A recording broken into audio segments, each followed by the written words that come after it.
केंद्रीय विद्यालय लखनऊ परिवार आप सभी का हार्दिक हार्दिक अभिनंदन करता है। मैं सम्मानीय प्राचार्य महोदया सुश्री नीति सत्संगी मैम से अनुरोध करता हूँ कि वे कृपया आए और दीप प्रज्वलन कर आज के कार्यक्रम की शुरुआत करें।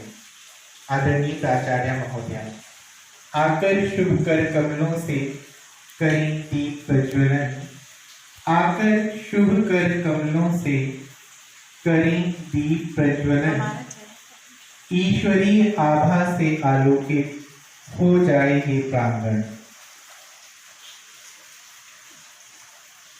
हम उम्मीद करते हैं कि ये ज्योति सभी प्रकार के अंधकार को दूर करेगी और मानव जीवन में उजियारा लाएगी। साथ ही मैं मैम से अनुरोध करता हूँ कि वे मेजर ध्यानचंद की के चित्र पर पुष्प अर्पित करें।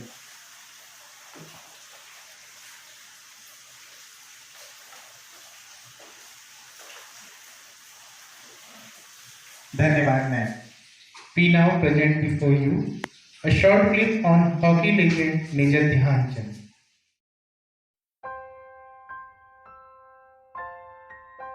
पहले ही मैच में 3 गोल, ओलंपिक खेलों में 35 गोल और अंतर्राष्ट्रीय मैचों में करीब 400 गोल, सब मिलाकर किए गए 1000 से ज़्यादा गोलों का आंकड़ा मेजर ध्यानचंद को हॉकी का जादूगर कहलाने के लिए काफ़ी है। और अगर अभी भी उनके खेल को लेकर कोई शक है तो मैं उनके कैरियर की कुछ घटनाएं आपसे शेयर करने जा रहा हूं, जिससे यह आपको पता चल जाएगा कि ध्यानचंद की तरह हॉकी का खिलाड़ी उनके बाद ना तो कोई हुआ है और शायद ना ही कोई होगा। दोस्तों, गेंद इस तरह उनकी हॉकी स्टिक से चिपकी रहती थी कि उनके अगेंस्ट खेल रहे खिलाड़ियों को अक्सर शक होता था कि वह किसी स्पेशल स्टिक से खेल रहे हैं। यहाँ तक कि एक बार हॉलैंड में खेलते समय उनकी हॉकी स्टिक में चुंबक होने के शक की वजह से उनकी स्टिक को भी तोड़कर देखा गया था। ध्यानचंद ने अपनी अद्भुत खेल से जर्मनी के तानाशाह हिटलर से लेकर महान क्रिकेटर डॉन ब्रैडमैन तक को अपने खेल का दीवाना बना दिया था। बात है 4 अगस्त 1936 को खेले गए ओलंपिक फाइनल की, जिसमें भारत और जर्मनी आमने सामने थे। मैच जर्मनी में खेला जा रहा था। पूरा स्टेडियम खचाखच भरा हुआ। जर्मनी का तानाशाह हिटलर भी अपने टीम का हौसला बढ़ाने के लिए वहां मौजूद था। मैच शुरू हुआ और पहले हाफ तक मुकाबला बहुत कड़ा रहा, लेकिन भारत 1-0 से बढ़त बनाने में कामयाब रहा था। उसके बाद सेकेंड हाफ के खेल से पहले जो हुआ वो चौंका देने वाला था। लोग कहते हैं कि जर्मनी के विशेषज्ञों ने पिच को जरूरत से ज्यादा गीला करवा दिया ताकि सस्ते जूते पहने हुए भारतीय टीम को दौड़ने और गोल करने में प्रॉब्लम हो और वो मैच हार जाएं। लेकिन गीली पिच को देखकर मेजर ध्यानचंद ने अपने जूते निकाल फेंके, जिससे वह अच्छी तरह दौड़ सकते थे। उसके बाद वो और उनकी टीम ने एक के बाद एक कुल 7 और गोल दागे और मुकाबला अपने नाम कर लिया। अपनी टीम की शर्मनाक हार से बौखलाकर तानाशाह हिटलर खेल के बीच में ही मैदान छोड़कर चले गए। अगले दिन ध्यानचंद के अद्भुत खेल को देखते हुए हिटलर ने उन्हें अपने ऑफिस बुलाया और उन्हें पूरी तरह ऊपर से नीचे तक देखा। उस समय ध्यानचंद ने जूते फटे हुए पहन रखे थे। हिटलर ने उनके जूतों की तरफ इशारा करते हुए उन्हें एक अच्छी नौकरी की लालच दी और जर्मनी की टीम से खेलने के लिए कहा। लेकिन इस भारत के सच्चे देशभक्त ने हमेशा भारत के लिए खेलना ही सबसे बड़ा गौरव समझा और जर्मनी के उस जिद्दी तानाशाह हिटलर को तुरंत मना करके वापस आ गए। भारत के अलावा भी दुनिया के बहुत सारे दिग्गजों ने ध्यानचंद की प्रतिभा का लोहा माना है। क्रिकेट के महानायक सर डॉन ब्रैडमैन ने ध्यानचंद के सम्मान में कहा कि वह क्रिकेट के रनों की भांति गोल बनाते हैं। दोस्तों, मुझे उम्मीद है कि अब आप भी जान गए होंगे कि ध्यानचंद को हॉकी का जादूगर क्यों कहा जाता है। चलिए अब शुरू से ध्यानचंद के बारे में जानते हैं। ध्यानचंद का जन्म 29 अगस्त 1905 को प्रयाग उत्तर प्रदेश में हुआ था, जिसे अब इलाहाबाद के नाम से जाना जाता है। उनके पिता सेना में सिपाही थे। बचपन में ध्यानचंद को हॉकी के खेल में कोई खास रुचि नहीं थी। हाँ, लेकिन उन्हें रेसलिंग पसंद था। उन्होंने पास के ही एक साधारण से स्कूल से अपनी पढ़ाई की और उसके बाद 1922 में 16 साल की उम्र तक सेना में भर्ती हो गए। सेना में भर्ती होने के बाद उनका इंटरेस्ट हॉकी में बढ़ने लगा और उनके साथ के मेजर तिवारी ने उन्हें हॉकी खेलने के लिए प्रेरित किया। धीरे धीरे उनमें हॉकी का जैसे जुनून सा हो गया और वो अपनी ड्यूटी के बाद चांदनी रातों में भी हॉकी की प्रैक्टिस करने लगे। दोस्तों, बता दूं कि उनका नाम अभी तक ध्यान सिंह था, लेकिन चांदनी रात में प्रैक्टिस करते हुए देख उनके साथ के सिपाहियों ने उनके नाम के बीच में चंद्र लगा दिया और वो चंद्र धीरे धीरे बदलकर चंद हो गया। तो ऐसे ध्यान सिंह ध्यानचंद बन गए। उन्होंने अपने जुनून और प्रैक्टिस के बल पर अपने आप को हॉकी का सबसे बड़ा खिलाड़ी बना लिया और सेना की तरफ से खेलते हुए अपना बेस्ट परफॉर्मेंस देते गए, जिससे सेना में उनकी लगातार प्रमोशन होती रही और वे एक सिपाही से मेजर बन गए। 1926 में उन्हें अंतर्राष्ट्रीय मैचों में उतारा गया, जहां उन्होंने न्यूजीलैंड के खिलाफ अपना डेब्यू मैच खेला था। 1927 में लंदन फोल्क स्टोन फेस्टिवल में उन्होंने ब्रिटिश हॉकी टीम के खिलाफ 10 मैचों में 72 में से 36 गोल किए। 1928 में नीदरलैंड के समर ओलंपिक में खेलते हुए उन्होंने 3 में से 2 गोल दागे। भारत ने यह मैच 3-0 से जीतकर गोल्ड मेडल अपने नाम किया था। 1932 में लॉस एंजलस समर ओलंपिक में तो हद ही हो गई। भारत ने अमेरिकी टीम को 24-1 से धूल चटाकर गोल्ड मेडल जीता। इस साल ध्यानचंद ने 338 में से 133 गोल अकेले मारा था। वह 3 बार ओलंपिक के गोल्ड मेडल जीतने वाली भारतीय हॉकी टीम के सदस्य रहे हैं। 1948 तक 42 साल की उम्र तक उन्होंने अंतर्राष्ट्रीय मैचों में अपना योगदान दिया और फिर वह रिटायर हो गए। रिटायर होने के बाद भी वह आर्मी में होने वाले मैचों में अपना योगदान देते रहे। मेजर ध्यान सिंह को वर्ष 1956 में भारत के तीसरे सबसे बड़े नागरिक सम्मान पद्म विभूषण से सम्मानित किया गया। ध्यानचंद ने भारतीय हॉकी को एक नया पहचान दिया और पूरी दुनिया में ऐसी छाप छोड़ी कि वह शायद अब किसी और खिलाड़ी के लिए पॉसिबल नहीं होगा। उनकी बर्थडे यानी 29 अगस्त को भारत में राष्ट्रीय खेल दिवस के तौर पर मनाया जाता है। लेकिन दोस्तों, हॉकी के इस महान खिलाड़ी के आखिरी के दिन बिल्कुल भी अच्छे नहीं रहे। भारत को हॉकी के खेल में शीर्ष स्थान पर पहुंचाने वाले इस खिलाड़ी को देश भूल गया। उन्हें लीवर की कैंसर थी और पैसे की कमी की वजह से उनका इलाज ठीक से नहीं हो पाया और वह दिल्ली के एम्स हॉस्पिटल के जनरल वार्ड में 3 दिसंबर 1979 को इस दुनिया को अलविदा कह गए। लेकिन दोस्तों, मेजर ध्यानचंद को आज भी हॉकी प्रेमी भगवान की तरह पूजते हैं। आपका बहुमूल्य समय देने के लिए बहुत बहुत धन्यवाद। इस वीडियो को लाइक करके आप हमारा मनोबल बढ़ा सकते हैं। मैं हर रोज एक नई इंस्पिरेशनल और मोटिवेशनल वीडियो के साथ आता हूं। दोस्तों, अगर आप हमारी वीडियो को मिस नहीं करना चाहते तो कृपया चैनल को सब्सक्राइब कर लें। आपको यह कहानी कैसी लगी हमें कमेंट करके जरूर बताएं। धन्यवाद। We now have a session by TGT Physical Health and Education. मैं नईम खान, शारीरिक शिक्षक, केंद्रीय विद्यालय बड़कुई। 29 अगस्त यानी हमारा राष्ट्रीय दिवस। यह दिवस हॉकी के महान खिलाड़ी मेजर ध्यानचंद के प्रति सम्मान प्रकट करने के लिए उनकी जयंती के उपलक्ष्य में मनाया जाता है। दुनिया में हॉकी के जादूगर के नाम से प्रसिद्ध भारत के महान और कालजयी हॉकी के खिलाड़ी मेजर ध्यानचंद ने भारत को न केवल ओलंपिक में मेडल दिलाया बल्कि हॉकी को बहुत ऊपर तक ले गए। 29 अगस्त 1905 को इनका जन्म इलाहाबाद में हुआ। इनके पिता आर्मी में सूबेदार के पद पर तैनात थे। शिक्षा में साधारण होने के कारण इनके पिता ने इन्हें 1921 में 16 वर्ष की आयु में आर्मी में भर्ती करा दिया। आर्मी में भर्ती होने के पीछे भी एक छोटी सी कहानी है। एक बार ये अपने पिता के साथ में आर्मी का एक मैच देखने गए। उसमें एक टीम दो गोलों से हार रही थी। तो इन्होंने अपने पिता से बोला, मैं उस हारने वाली टीम के साथ खेलना चाहता हूँ। इनके पिता की इजाज़त मिलने के बाद में उन्होंने उस टीम के लिए खेला और उस टीम के लिए 4 गोल मारे। उस मैच में उपस्थित आर्मी के ऑफिसर भी इस मैच को देख रहे थे। तभी उन्होंने ध्यानचंद का खेल देखकर उनके पिता को बुलाकर उन्हें आर्मी में भर्ती होने का ऑफ़र दिया। इस तरीके से ध्यान सिंह आर्मी में भर्ती हुए। हॉकी खेलने का शौक़ उन्हें इतना था, इतना पागलपन, इतना जुनून था कि वे जब भी उन्हें समय मिलता था तब वो हॉकी खेलने लग जाते थे। कई बार वो रात में भी हॉकी खेलने लगते थे। चंद्रमा की रोशनी पे वो हॉकी खेला करते थे। तो उनके साथी लोग उन्हें आके बोलते थे और उनके जो कोच थे भोला तिवारी, उन्होंने बोला, बेटा जिस चांद की रोशनी पे आप खेल रहे हो, देखना एक दिन तुम इस चांद के जैसे चमकोगे। तब से उनका नाम ध्यान सिंह से ध्यानचंद हो गया। सन 1922 से 1926 के बीच लगातार आर्मी में हॉकी टूर्नामेंट में ये भाग लेते रहे।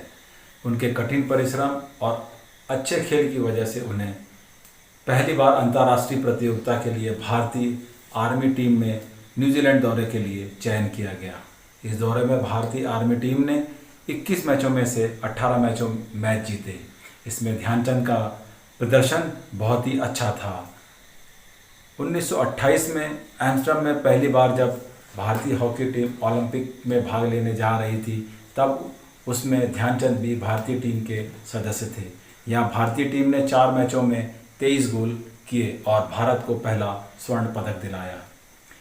इसके बाद 1932 लॉस एंजलिस ओलंपिक में भारत ने अमेरिका को रिकॉर्ड 24-1 के गोल अंतर से हराया। इस मैच में ध्यानचंद और उनके भाई ने 8-8 गोल किए। इस तरह ओलंपिक में भारत टीम ने लगातार दूसरी बार गोल्ड मेडल जीता। एक बार जब भारत का मैच नीदरलैंड के खिलाफ हो रहा था तो विदेशी टीम के कुछ खिलाड़ियों को शक हो गया कि उनकी हॉकी में चुंबक या कुछ ऐसा पदार्थ लगा है जिसकी वजह से बॉल इनकी हॉकी से हमेशा चिपकी रहती है। तो मैच रोककर इनकी हॉकी बदली गई। इवन इनकी हॉकी को तोड़कर भी देखा गया, लेकिन ये सारे प्रयास असफल रहे। ध्यानचंद की हॉकी में नहीं, इनके हाथों में जादू था और तब से ये हॉकी के जादूगर के नाम से भी जाने लगे। निसंदेह इनकी क्षमता को और इनके खेल को देखते हुए 1936 में बर्लिन जर्मनी में होने वाले ओलंपिक गेम के लिए भारतीय टीम की इन्हें कमान सौंपी गई। इन्हें भारतीय टीम का कप्तान बनाया गया। 15 अगस्त 1936 को फाइनल मैच में जर्मनी को 8-1 से पराजित किया और लगातार तीसरी बार ओलंपिक में गोल्ड मेडल जीता। इस फाइनल मैच को जर्मनी के शासक हिटलर भी देख रहे थे। वह भी ध्यानचंद के खेल को देखकर उनके खेल के कायल हो गए। मैच खत्म होने के पश्चात हिटलर ने ध्यानचंद को बुलाया और पूछा, तुम हॉकी खेलने के अलावा और क्या करते हो? तब ध्यानचंद ने जवाब दिया कि मैं हॉकी खेलने के अलावा आर्मी में लांस नायक के पद पर हूँ। तब हिटलर ने कटाक्ष करते हुए बोला, इतना छोटा पद, तुम्हारे देश ने तुमको क्या दिया? जर्मनी की तरफ से खेल, मैं तुम्हें आर्मी में बहुत बड़ा पद दूंगा। बात देश की थी। तब ध्यानचंद ने हिटलर को जवाब दिया, ये मायने नहीं रखता कि देश ने मुझे क्या दिया, मायने ये रखता है कि मैंने देश को क्या दिया। यह कहकर ध्यानचंद ने हिटलर को मना कर दिया। ध्यानचंद हमेशा देश के लिए खेला करते थे। वह देश की मान और प्रतिष्ठा को सदैव ऊंचा रखना चाहते थे। इस महान खिलाड़ी ने 42 वर्ष की उम्र में सन 1948 को हॉकी से संन्यास ले लिया। इनकी इस उपलब्धि के लिए भारत सरकार ने इन्हें 1956 में पद्म भूषण सम्मान से सम्मानित किया। इस महान खिलाड़ी ने 3 दिसंबर 1979 में इस दुनिया को अलविदा कह दिया। जय हिंद, जय भारत।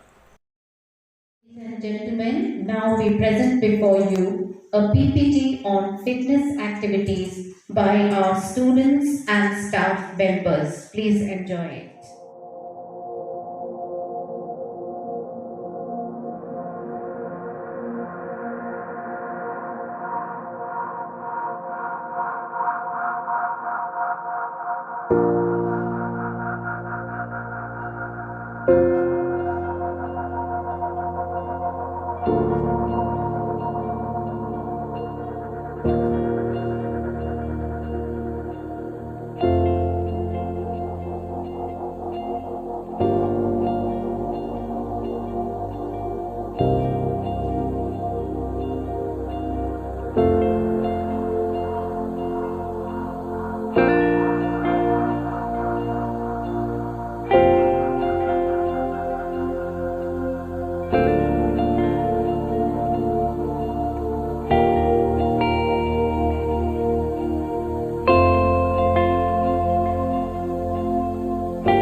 बहुत ही सुंदर संदेश दिया है हमारे केंद्रीय विद्यालय लखनऊ के विद्यार्थियों ने इन वीडियो क्लिप्स में, जिसमें उन्होंने दर्शाया है कि किस प्रकार से वे सभी विद्यार्थी फिटनेस एट होम थीम को फॉलो कर रहे हैं।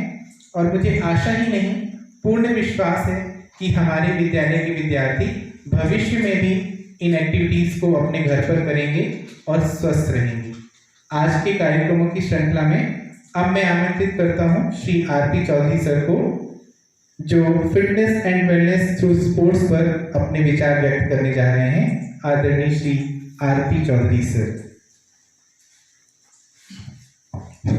बहुत बहुत धन्यवाद सर। प्यारे बच्चों, सभी को राजेंद्र पाल चौधरी लाइब्रेरियन केंद्रीय विद्यालय लखनऊ की ओर से प्यार भरा नमस्कार। जैसा कि हम सभी जानते हैं, आज मेजर ध्यानचंद, जिन्हें हम हॉकी के जादूगर के नाम से भी जानते हैं, उनका जन्मदिन है, जिसे हम राष्ट्रीय खेल दिवस के रूप में मना रहे हैं। इसी उपलक्ष्य में मैं आपके समक्ष उपस्थित हूँ। आज का विषय fitness and wellness through sports, यानी आप खेल कूद के द्वारा आप स्वस्थ एवं तंदुरुस्त कैसे रह सकते हैं। प्रिय बच्चों, एक प्राचीन कहावत है, पहला सुख निरोगी काया। इसका मतलब है कि सुखी जीवन जीने के लिए स्वस्थ शरीर का होना बहुत जरूरी है। लेकिन शरीर तभी स्वस्थ हो सकता है जब इसके सभी अंग दुरुस्त यानी फिट हों। और शारीरिक अंगों का फिट रहने हेतु खेलों से बढ़कर अन्य कोई साधन नहीं है। जीवन में खेल ही है जो हर एक प्रकार के शारीरिक, मानसिक, बौद्धिक और मनोवैज्ञानिक स्वास्थ्य गुणों के निर्माण में महत्वपूर्ण योगदान देते हैं। इसीलिए आधुनिक समय में खेलों के प्रति लोगों की रुचि बढ़ने लगी है। हम देखते हैं कि पहले लोग खेल कूद को केवल शौक, मनोरंजन या व्यवसाय के रूप में खेलते थे, लेकिन अब जीवन में स्वस्थ एवं तंदुरुस्त शरीर बनाए रखने के लिए अपनी जीवन शैली में भी शामिल करने लगे हैं। खेलों के माध्यम से ही हम अपने शरीर को स्वस्थ एवं तंदुरुस्त बना सकते हैं। हम खेलकूद करते हैं तो हमारे शरीर में ऊर्जा की खपत बढ़ जाती है, जिससे हमें बहुत अधिक भूख लगती है और हम ऊर्जा की पूर्ति के लिए संतुलित भोजन लेते हैं। खेलकूद से ही हमारे शरीर में रक्त का प्रवाह सुचारू रूप से चलता है, जिससे शरीर के सभी अंगों तक रक्त उचित मात्रा में पहुंचता है, जिससे सभी अंग ठीक तरह से कार्य करते हैं। और सबसे बड़ी बात कि जब हम खेल के मैदान में खेल कूद करते हैं तो उससे हमारा शरीर थक जाता है और उसके बाद हमें बहुत अच्छी नींद आती है। प्रिय बच्चों, आज हम जितने भी प्रसिद्ध व्यक्तियों को देखते हैं, वे किसी न किसी प्रकार से खेल कूद अवश्य करते हैं या किसी न किसी खेल से अवश्य जुड़े होते हैं, जिससे वे अपने शरीर को स्वस्थ एवं तंदुरुस्त रखते हैं। लेकिन आज मैदानों के खेल कंप्यूटर, लैपटॉप एवं मोबाइल पर खेले जा रहे हैं। इन उपकरणों पर खेलों के खेलने से बच्चों का मानसिक विकास भले ही होता हो, लेकिन सामाजिक और नैतिकता का पाठ वे नहीं सीख पाते, ना ही उनका ठीक से शारीरिक विकास हो पाता है। इसीलिए जरूरी है कि आप अपने आसपास के मैदानों में खेल के लिए समय जरूर निकालें, क्योंकि जीवन में सेहत से बड़ी कोई पूंजी नहीं है और स्वस्थ तंदुरुस्त रहने के लिए खेल कूद जरूरी है। खेल किसी भी देश के युवाओं का प्रतीक है। इससे देश के लोग स्वस्थ और युवा रहते हैं। एक आलस्यपूर्ण और निष्क्रिय राष्ट्र कभी उन्नति नहीं करता। इसीलिए देश का विकास शारीरिक व्यायाम और खेल कूद पर बहुत निर्भर करता है। जॉर्ज बर्नार्ड शॉ ने भी कहा है, हमें खेलना बंद नहीं करना चाहिए। हमें खेलना बंद नहीं करना चाहिए क्योंकि हम बूढ़े इसीलिए होते हैं क्योंकि हम खेलना बंद कर देते हैं। इसीलिए सभी से अनुरोध करता हूं कि दिन में आप जरूर खेलिए, कुछ समय अपने कीमती क्षणों में से निकालिए और खेल के मैदान में अपने आप को दीजिए। जय हिंद, जय भारत, धन्यवाद। Thank you, Aarti Chaudhary sir. Thank you very much. Now I would like to request respected principal ma'am to come and throw the light on importance of games and sports. Respected principal ma'am. Thank you sir. केंद्रीय विद्यालय लखनादौन के राष्ट्रीय खेल दिवस कार्यक्रम में आप सभी का हार्दिक अभिनंदन है। आज राष्ट्रीय खेल दिवस के अवसर पर खेलों के महत्व पर प्रकाश डालने से पूर्व सर्वप्रथम मैं हॉकी के जादूगर मेजर ध्यानचंद को अपनी श्रद्धांजलि अर्पित करना चाहूंगी। खेलों के महत्व को स्पष्ट करने के लिए मैं स्वामी विवेकानंद की कुछ पंक्तियों से अपनी बात का समर्थन करना चाहूंगी कि खेल खेलना मानव की जन्मजात नैसर्गिक प्रवृत्ति है और इसे रोका नहीं जाना चाहिए। वास्तव में खेलों से ही मनुष्य का सही और स्वस्थ विकास होता है। इसलिए आधुनिक शिक्षा प्रणाली में खेल खेल में शिक्षा देने पर विचार को फलीभूत किया जा रहा है। स्वामी विवेकानंद ने कहा था, मेरे नवयुवक मित्रों, बलवान बनो, तुमको मेरी यह सलाह है। गीता के अभ्यास की अपेक्षा फुटबॉल खेलने के द्वारा तुम स्वर्ग के अधिक निकट पहुंच जाओगे। तुम्हारी कलाएं और भुजाएं अधिक मजबूत होने पर तुम गीता को अधिक अच्छी तरह समझ सकोगे। तुम्हारे रक्त में शक्ति की मात्रा बढ़ने पर तुम श्री कृष्ण की महान प्रतिभा और अपार शक्ति को अधिक अच्छी तरह समझने लगोगे। स्वामी विवेकानंद जी के इन वाक्यों में एक बात छिपी हुई है कि स्वस्थ शरीर में ही स्वस्थ मस्तिष्क का निवास संभव है और शरीर को स्वस्थ और हष्ट-पुष्ट बनाने के लिए खेल अनिवार्य ही नहीं अपरिहार्य है, अर्थात बेहद जरूरी है।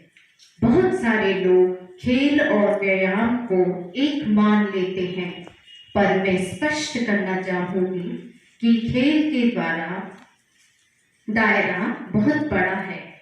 इसमें शारीरिक खेलों के अतिरिक्त बौद्धिक, मानसिक और कौशल संबंधी खेल भी हो सकते हैं, जबकि व्यायाम केवल शरीर से संबंधित है। शारीरिक खेलों को व्यायाम का एक मनोरंजक ढंग भी कह सकते हैं। खेल मानव जीवन के लिए एक संजीवनी औषधि है। जिसके जीवन में खेल नहीं होंगे उसका जीवन शुष्क, नीरस और भोर मिलेगा। तो बच्चों, जीवन की सबसे बड़ी उपलब्धि भी यही हो सकती है कि हम जीवन को ही खेल मान लें। पाश्चात्य विद्वान पी साइमन कहते थे, अच्छा स्वास्थ्य एवं अच्छी समझ जीवन के दो सर्वोत्तम वरदान हैं। इन दोनों की प्राप्ति के लिए जीवन में खेल अनिवार्य है। खेलने से शरीर की मांसपेशियां स्वस्थ रहती हैं, भूख बढ़ती है, आलस्य दूर भागता है और हमारा शरीर रोग मुक्त हो जाता है। जीवन के सच्चे सुख और आनंद को हम खेल के द्वारा ही प्राप्त कर सकते हैं। अगर हम खेलेंगे नहीं तो निस्तेज, उत्साहहीन और लक्ष्यहीन हो जाएंगे और अगर बीमार होंगे तो अपना ही अहित कर बैठेंगे। इसलिए खेल खेलने से हमारे अंदर संघर्ष करने की आदत पड़ती है, जुझारू शक्ति बढ़ती है। जय पराजय का सही आनंद ले सकते हैं। खेलों से एकाग्रता और लक्ष्य का संधान मालूम पड़ता है। हम अनुशासित, संगठित, साहस, पारंपरिक सहयोग, विश्वास और औचित्य की भावना से काम करने लगते हैं। धन्यवाद। Thank you very much ma'am. और अब मैं केंद्रीय विद्यालय लखनऊ के कक्षा 7वीं के छात्र युवराज गुर्जर को आमंत्रित करना चाहूँगा, जो कोविड-19 फिटनेस एट होम पर अपना फीडबैक देने जा रहे हैं। मास्टर युवराज गुर्जर। मैं केंद्रीय विद्यालय लखनऊ की कक्षा 7वीं का छात्र हूँ। मैं आज आप सभी को राष्ट्रीय खेल दिवस के अवसर पर मैं फिटनेस एट होम बता रहा हूँ। और आज आप सभी को मैं बताना चाहता हूँ कि आप अपनी फिजिकल फिटनेस और मेंटल फिटनेस कैसे बनाए रखें। जैसे कि मार्च पर लॉकडाउन लगने पर हम हमारे घर से बाहर नहीं जा पा रहे थे। अगर हम बाहर जाते थे तो हम थोड़ा बहुत टहल लेते थे, कहीं घूम लेते थे। अगर अब तो हम स्कूल भी नहीं जा पा रहे हैं। अगर स्कूल जाते हैं तो हमारे टाइम टेबल में एक पीरियड गेम्स का भी होता था और हम हमारे दोस्तों के साथ बहुत ही अच्छे खेल खेलते थे अध्यापकों के साथ, जैसे वॉलीबॉल, फुटबॉल, क्रिकेट, ऐसे खेल खेलते थे। और अभी तो हम लॉकडाउन के कारण बाहर भी नहीं जा पा रहे हैं, तो हम अब बहुत ही ज़्यादा सुस्त होते जा रहे हैं और हमें ऐसा लगने लगा है कि अब हम कहीं भी जाने लायक नहीं हैं। अब हम बहुत ही ज़्यादा आलसी हो रहे हैं। और जैसे कि हम अभी हमारे स्कूल में सर लोगों ने SBISB की बहुत ही ज़्यादा ट्रेनिंग करवाई थी, जैसे कि pushups, skipping, running, jumping, partial and और भी ज़्यादा यह एक्टिविटीज़ जैसे स्किपिंग, पुशअप्स, योगा, व्यायाम कंटिन्यू रखिए, हेल्दी रहिए। मैं भी ये सब चीज़ें एंजॉय कर रहा हूँ, मैं भी फिट हूँ। आप भी ये सब एक्टिविटीज़ करिए और एंजॉय करिए। It is a great pleasure to tell you that our children have participated in mass number for the painting competition to commemorate the birth anniversary of our hockey legend Major Dhyan Chand. Presenting before you some of these paintings.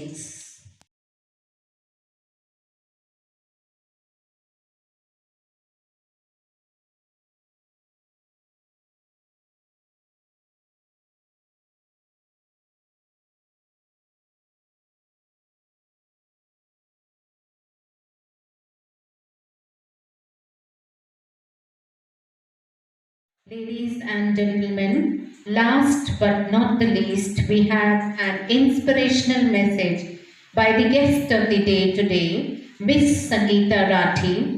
She is a floorball Indian women team captain and she has been honored by Honorable President of India, Shri Ramnath Kovind ji. सबसे पहले आप सभी को national sports day की बहुत बहुत शुभकामनाएं and thank you so much for inviting me in this webinar.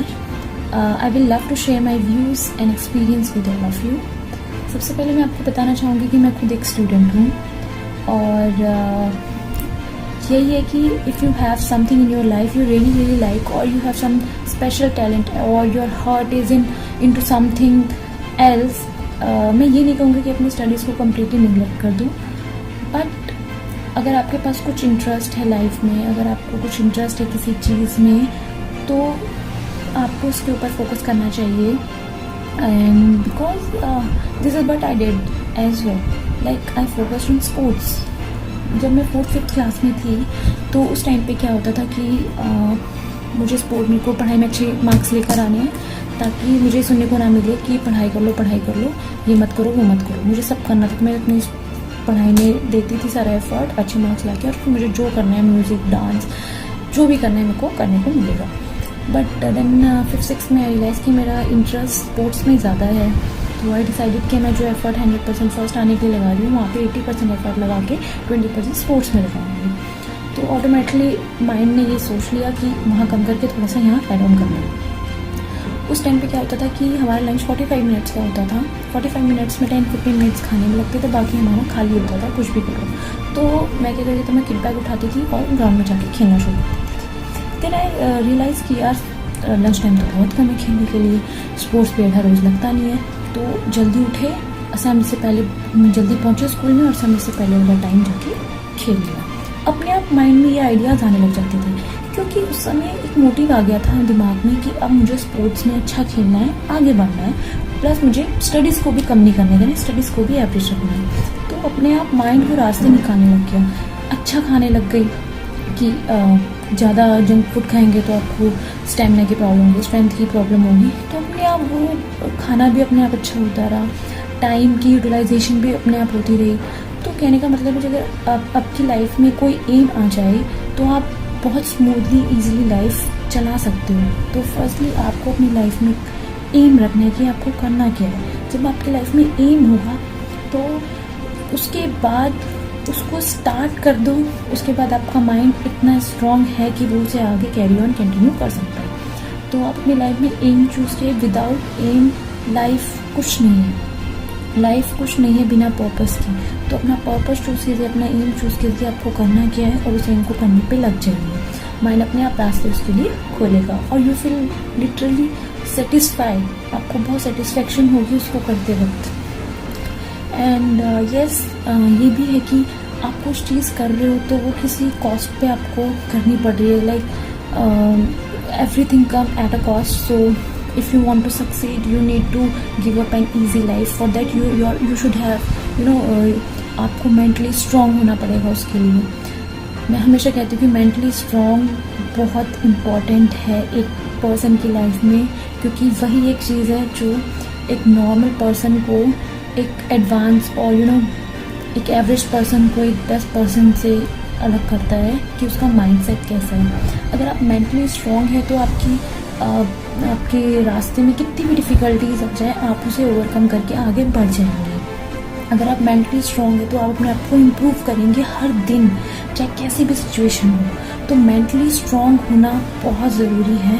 Physically strong होना तो ज़रूरी है ही, बट मेंटली स्ट्रांग होना और भी ज़्यादा ज़रूरी है। तो मैं हमेशा अपनी टीम को यही कहती हूँ कि चाहे कुछ भी हो जाए, never ever give up, keep fighting, लड़ते रहो। कोई मतलब नहीं है कि क्या हो रहा है क्या नहीं हो रहा है, आप उससे ज़्यादा हो जो आप सोच रहे हो। You are more than what you think, you are more than what you believe. So just उसके बाद क्या होता है, हमारी मतलब मेरी टीम बस यही कोशिश करती है कि वो जो गेम है उसको बेस्ट स्कोर के साथ फिनिश करें। तो the way of actual win is to get better each day. So just learn from your mistake, just learn from your experiences. जो भी आप मिस्टेक कर रहे हो कोशिश करो कि वो दोबारा ना हो, और अगर वो मिस्टेक दोबारा हो रही है इसका मतलब कहीं ना कहीं आप उससे सीख नहीं रहे हो। तो सोचो और लर्न करो उसमें से क्या है, क्यों हो रही है ऐसा। तो इट्स ओके कि आप मिस्टेक कर रहे हो, इट्स ओके कि आप फेल हो रहे हो, क्योंकि इट्स वेरी कॉमन। हमारे लिए इम्पॉर्टेंट ये है कि हम ट्राई करें, ट्राई करना ही आपको आगे ले जा सकता है। अगर आप उसको ट्राई करते रहोगे तो वन डे ऐसा आएगा ही जब आप उस चीज़ को अचीव कर लोगे। And so yes, never ever give up, आप बढ़ते रहो आगे चाहे जो कुछ भी हो। एंड एक बहुत इम्पॉर्टेंट थिंग है कि हमें कभी उन लोगों को नहीं भूलना चाहिए जिनकी वजह से हम यहाँ तक पहुँचे हैं, जिन्होंने हमें सपोर्ट किया है, गाइड किया है। तो like parents, family, teacher, coaches, actually they are the real heroes in our life. So wherever I am right now today, I'm just because of them. So yes, and just keep moving forward, be positive, be strong, and keep working hard. Just never ever give up. And happy National Sports Day again. And yes, one more thing, कि representing your country internationally is every sports person dream. And मैं मुझको बहुत खुशी है कि I got this opportunity. So just believe in you, keep moving forward, and yes, आप वो पालोगे जो आप चाहोगे. बस यही है कि आपको वो सोचना है और उस पर काम शुरू करना है. तो इसके साथ अपना ध्यान रखिए. Stay fit and stay healthy. जय हिंद, जय Bharat. I would now request Mr. Aditya Upadhyay sir to propose a vote of thanks. Mr. Aditya Upadhyay sir.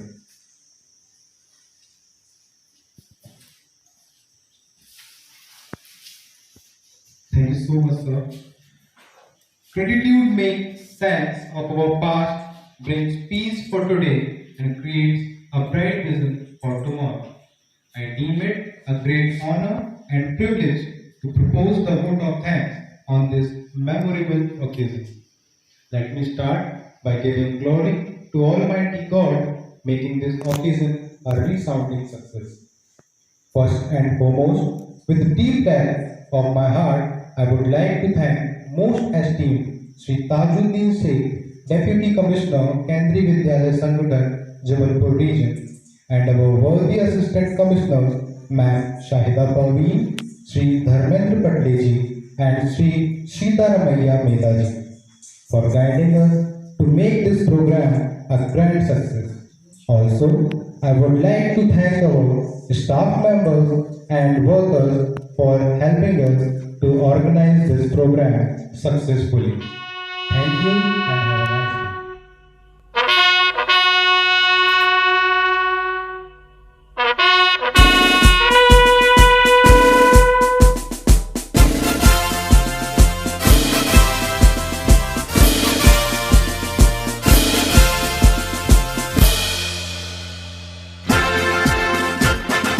जनगण मन अधिनायक जय हे भारत भाग्य विधाता.